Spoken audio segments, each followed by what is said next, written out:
Laura Moser. The DCCC, the DCCC, tried to knock her down, and the people said what? The people said, absolutamente no. No, they said that was not going to happen. We are the ones who make the choices in this district. The DCCC tried to knock Laura Moser out of the race, but instead made her the poster for what is wrong with the Democratic Party establishment. I understand she doesn't want to be considered the poster because she knows that she was going to be able to do it, whether there was interference or not. We're going to talk about that later on. But anyhow, here it goes, folks. Today, we're going to have a great show. Texas District 7 Representative Congressman John Culberson is in a vulnerable position, but more than 7 Democratic candidates vied to represent the district. The race was mostly clean, with candidates that looked like the diversity present in Houston. It was up to that district to decide who represents them. It is clear that most of the districts are becoming more progressive, if not overtly, in the policies they want. And I'm pretty sure she's going to make that pretty darn clear. It is clear that the district was going to make that decision in their selection of the candidate they want to represent them. It is for that reason that the DCCC drew the ire of activists and candidates alike when they launched a smear campaign on one of the candidates, Laura Moser, who is our guest today. I won't repeat the smears, nor will I give them legs, nor should anyone. The Democratic establishment is running around the country attempting to select candidates that are not necessarily progressives for what is supposed to be a blue wave. Here is a message to the Democratic Party, folks. There will be no blue wave. I repeat, there will be no blue wave with Republican-lite candidates posing as Democrats, period. Republican-lite candidates, if you're there, it won't happen. We've tried that before. It won't happen. Let's go forward. There will be no blue wave with the Republican-lite candidates posing as Democrats. Texas deserves better. The country wants better and deserves better. Senora Laura Moser, welcome aboard Politics Done Right. Thank you so kindly for being here. Thank you so much. I'm delighted to be here, Alberto. Well, look, let me tell you, it seems to me like you've been through a bit of tribulations in the beginning of this campaign. Tell me a little bit about that. And I read a little story that said it kind of shocked you when it occurred because it was sort of like a blindside. Yeah, I mean, it was, I said it was like as if someone in my own family had been, doing nasty stuff behind my back, because I do consider myself a loyal Democrat. But I completely second and third what you said about there will be no blue wave with Republican-lites posing as Democrats. The Democratic Party establishment has seen that fail over and over again. It's time to try something different with real progressives. Now, I'm going to give you a little theory later on as we get on to this discussion. But for those of the people, those who are not aware of what's going on here, why don't you tell us in your words exactly what happened and what, first tell us what happened. It's still happening. Don't ever think that it's over, because it's still very much happening in this race. About a couple days after early voting started, the DCCC released a memo saying that I'm a Washington insider and I won't change Washington for reasons that, again, are not worth enumerating. But it was actually the Democratic Party that released this about me. I think they were afraid that I was going to make the runoff and were trying to knock me out of it. But because the Democratic Party doesn't always do things, they don't always execute their plans perfectly. Exactly.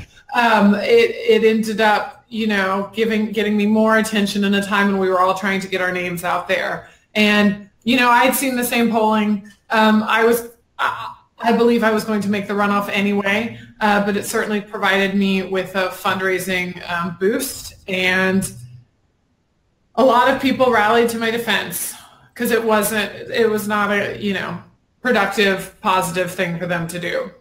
No, I want to say one thing. I said I didn't want to bring up the issue, and I won't bring up the issues in specifics. But what I want to say is that what the DCCC showed in the way they quoted your statements out of that article is that if they really wanted to be, they could be just as good as the right wing is at changing people's words to create a narrative that's not there. Exactly. Cutting and pasting and doing only, yes. But they released an opposition memo on Culberson, the Republican incumbent, and it had nothing. I mean, he's been in office 17 years. There's plenty of good opposition you could dump on him, and they spent a lot more time and effort on their own, trying to bring down someone in their own party. But they should try to expend that energy taking out Republicans. That's my recommendation. You're absolutely right. I'm going to ask you first, specifically, why do you think they want you out of the race? And then I'm going to give you my theory. Yeah, I mean, my theory is I think genuinely they think I'm too progressive to win this district. And I think that's wrong. I think we've tried kind of the moderate center of the road, Republican-lites over and over. It's not working. Let's try to get someone, who can really get new people into the process. Now, first of all, that statement I think is absolutely on point, but I think it's even deeper than that. I have a blog post that I've written called the left and the right rails. And what it is what's special about a rail or the rails that a train rides on. They go the same direction. In other words, there's nothing that's going to really change them. If they're going south, they all go south. If they go north, they're just one on the left side and one on the right side. What America is looking for now more than anything else, in my opinion, and I think the polls says that, and I've heard you say that in some of the interviews you've done with many other papers, but America is looking for real change. And you don't get real change by having a left and right wheel. You have to bust that rail away to go a different direction than it's going. I think, and you don't have to mention or comment on this as the Democratic representative, but I think it is okay for me to say it. And that is, I think there's something called the establishment, and there's not a hell of a lot of difference. And I'm not talking about real Democrats now, but there's not a hell of a lot of difference between what we call the establishment on the right, meaning the true Republican Party, and the establishment on the left, meaning the true Democratic Party. And in that light, that is one of the reasons that you probably see that when you mentioned the opposition research on Culberson not being as fierce as it was on you, that would give credence to that theory. Right. It's funny. I would agree with that for the most part. I was block walking in Cyprus last weekend, and a reporter was following me. And it's a neighborhood with very low voter turnout, very just low participation in general, and low contact too. It was hard to contact people. So we finally started talking to some people. And this reporter, who's not from Texas, was trying to kind of get to the bottom of one of the things I always say, which is that Texas is not a red state. It's a non-voting state. And it was as if the people she had asked were scripted or were plants, because they said stuff like, Republicans and Democrats are the same. Why would I vote? Nothing ever changes. The whole system is rigged. Every single person said something like that. And if we want people to vote in Texas, if we want to really change the conversation and the trajectory of the state, we have to have different candidates, because people in Texas don't like the establishment, and they don't see much difference between what the establishment people running are offering them. And so I've been trying to offer them something more sincere and real. And again, I say this every time, but I don't think anything that I stand for is out of the mainstream of what Americans actually want. Like, Americans actually want health care. We actually believe that climate change is real. We actually think that there are too many people in prison. We actually, I could go on. We actually think that education is important. Actually, what I'd like you to do is I'd like you to go on, because my next question to you is, after we get through how the DCCC has really tried to inject itself, before we get there, let me just mention this. You are not the only person that fell under this attack. There is a candidate out of I think it's Colorado that Steny Hoyer went ahead and told him to his face. I mean, it's interesting to me. It seems to me there's a lot of candidates who they're doing this to. They're just not getting the headlines. Exactly. Now, this guy. Let me ask you a question. Did anybody from the party, the DCCC, or any one of these people, did they come to you and ask you to drop out of the race, or did they just lay down this bomb? No, they hadn't spoken to me in months and months. No, I had no idea it was coming. I knew I wasn't their darling, but they hadn't spoken to me since August, when I wrote an editorial. Ben Ray Lujan, the chair, had come out with a statement saying that they would start recruiting anti-choice candidates because every district's different, and we're a big tent party. And I wrote an editorial kind of blasting him for saying that, because I I think that if we throw women under the bus, especially, women of color who rely on reproductive health services, then we don't stand for anything as a party. And I believe that's why we lose as a party, because we don't stand our ground on the issues that really matter. And after that, the party kind of went silent on me, but I had no idea. I stepped out of my lane. I went onto a different rail, as you would say, but I didn't know that they were, what they did to me was completely unprecedented. Did not see it coming. It's interesting because they gave the young man, I don't remember his name, I have it somewhere in this. Levi Tillman, I think. Right, Tillman, exactly. Yeah. That's a guy in Colorado. I think Colorado, the second district in Okay. Colorado. They gave him the decency of standing higher, going to tell him, we want you out of the race because this is the person that's going to win. Ironically speaking, the type of folks that they're bringing in are the same kind of people that we've always had, and the same kind of people that don't necessarily lead into a very progressive direction. Something, and as I think you stated in an article that you were in, is that the reality is America is a lot more progressive than even the Democrats want to give them.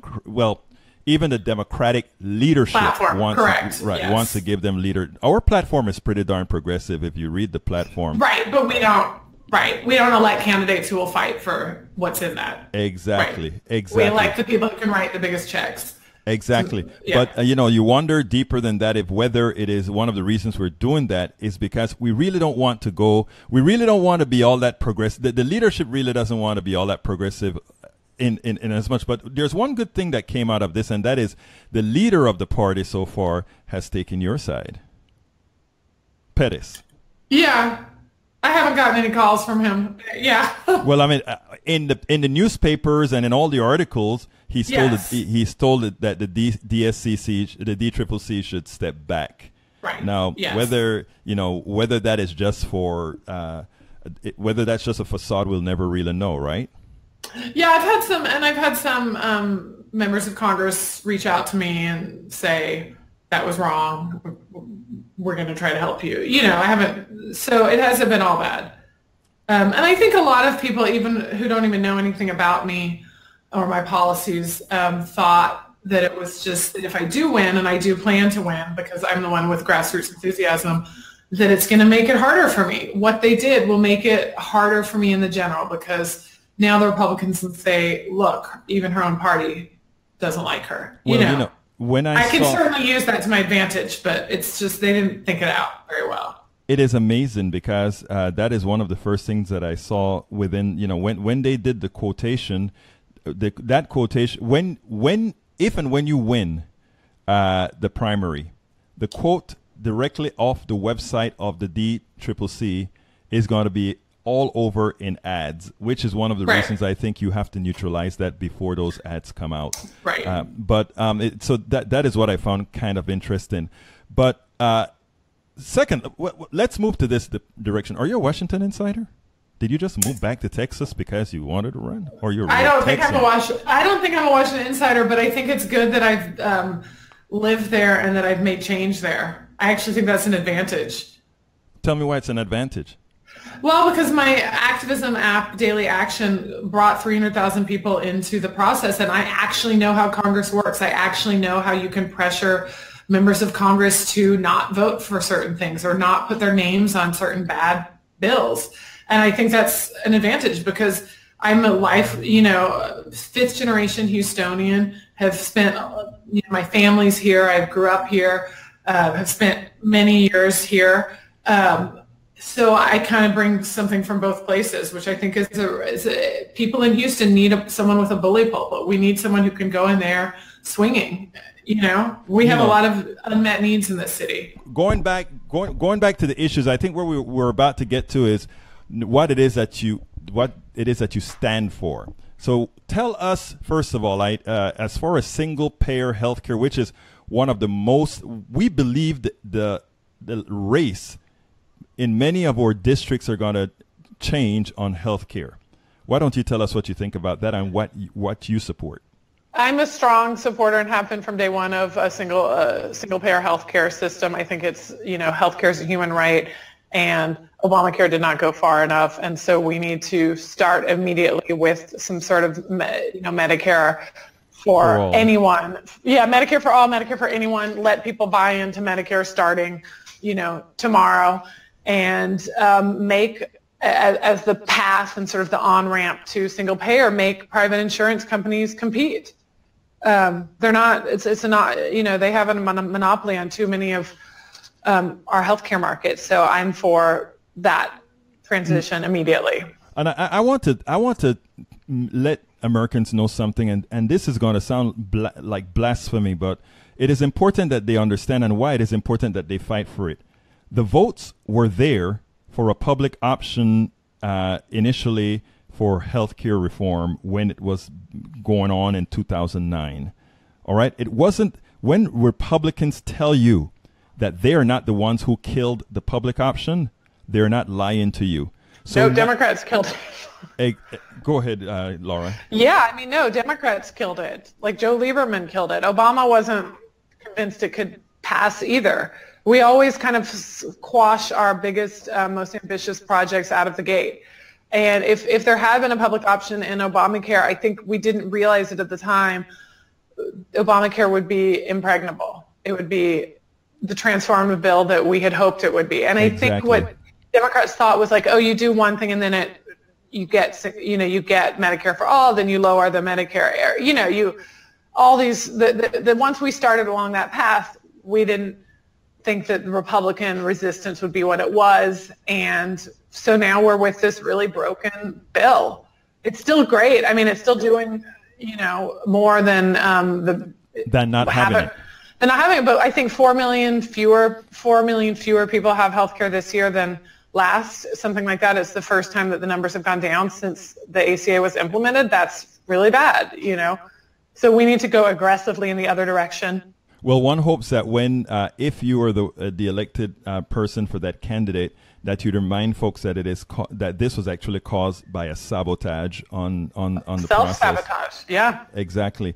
And also let it be known what it's going to take. I have 5 points that I did on my show last week at KPFT that specified if Democrats went out and did these 5 things, specify that they will pass Medicare for all and some single-payer Medicare for all.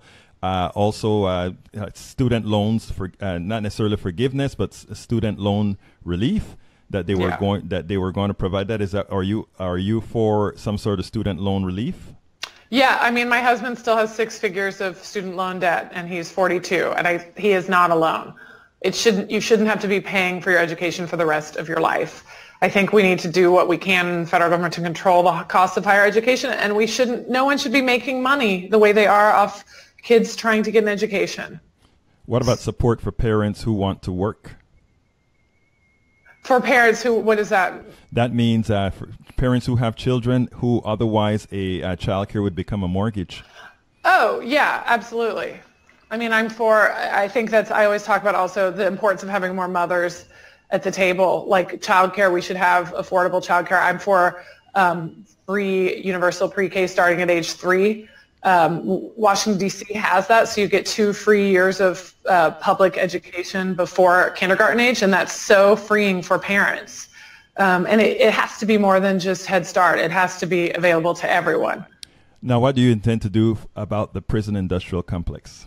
The first thing I want to do is legalize marijuana, overturn all marijuana convictions, which is many, many, many people in prison right now are there because of small drug charges. I think I would do anything I could to get rid of private prisons. People should not be, again, making money off the imprisonment of others. And I think we need sentencing reform, no more mandatory minimum sentences. That's just where I would start. Bail reform, which Harris County is leading the nation in. You shouldn't be locked up just because you have less money than someone who committed the exact same misdemeanor, but who didn't have the cash to get out that night. Now, I think it is clear that our our criminal justice system is not colorblind. And unless people start to admit that, unless people start to realize that police and everybody else simply are reflections of society, which means I can't change your heart, but I sure can change policy. What will you do to change policy? The truth of the matter is that a lot of people get too hung up on is this person a racist or not? The truth of the matter is I don't give a damn. What I care about is whether there are policies there to protect every single American, irrespective of their religion, their race, or anything else. What do you intend to do with regards to that?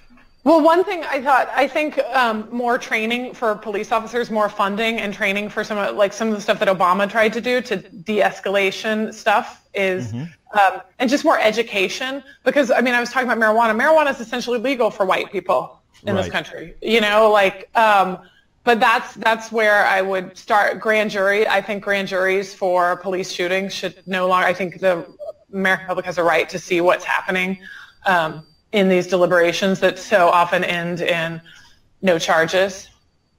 Now, as far as where it comes to social justice, what is your stance on groups like, let's say, Black Lives Matter and all these other groups that sort of raises the ire of the police at this current time?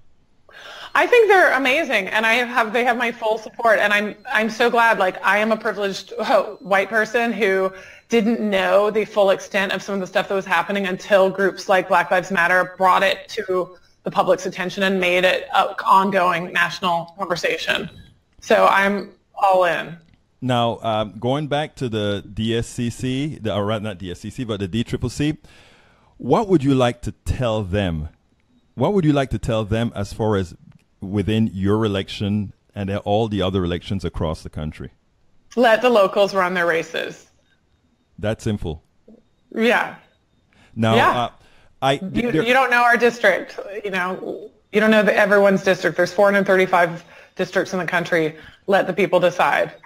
Now, I don't have your counterpart here, so there are certain questions that I don't think would be fair to ask right now because, again, I believe, both of you are Democrats, and I believe in giving both sides the options to say what they need to say, and I think it would be wrong for me to ask certain questions. But as far as you're concerned, how is your campaign going? I think it's going great. I mean, it's 2 weeks from today, We have over 1,800 volunteers signed up and knocking on every door, calling every voter over and over again. And I think the main difference between me and Lizzie is really how we're running our campaigns. I'm determined and very focused on bringing people into the process who've never participated before, who felt left out or indifferent or disenfranchised. And so I feel a lot of excitement. Now, for me, it's kind of interesting that the person who created a group that was engaging people, that brought people into the process, that actually effected quite a few actions with the text messaging and the other type thing that you create. In other words, I think it showed that you know how to get folks out there politically engaged, that you would have drawn the ire of the Democratic Party, and for which ironic, isn't it?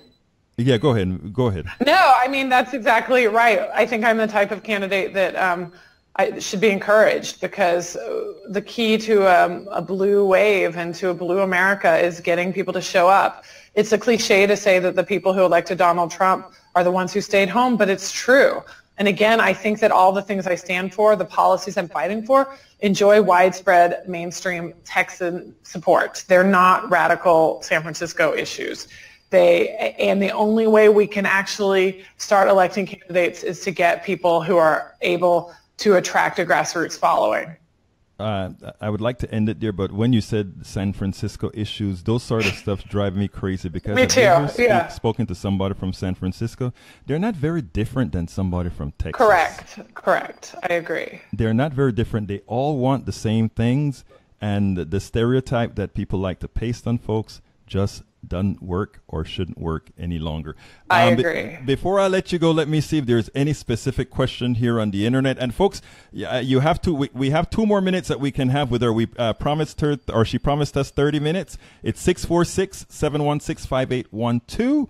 If you want to call in, and as I ask her to wait just about 30 seconds for me to bring this guy up to see if there's anything that we didn't cover yet within the list of things that people are asking. Let me see real quickly. Laura, let's see. I'm trying my best to get this out quickly. Democrats would rather lose with establishment candidates than with progressive candidates. I think that is something that you've alluded to. I hope that's not true. I hope that's not true. But well, I think we all hope that that is not true. Yes. Well, look, Laura, I have quite a few, but I'll handle that away from you. Thank you so kindly for spending this time with us. I wish you much luck in your campaign. Thank you so much. It is great to see you again. And everyone go vote. Whatever you do, vote.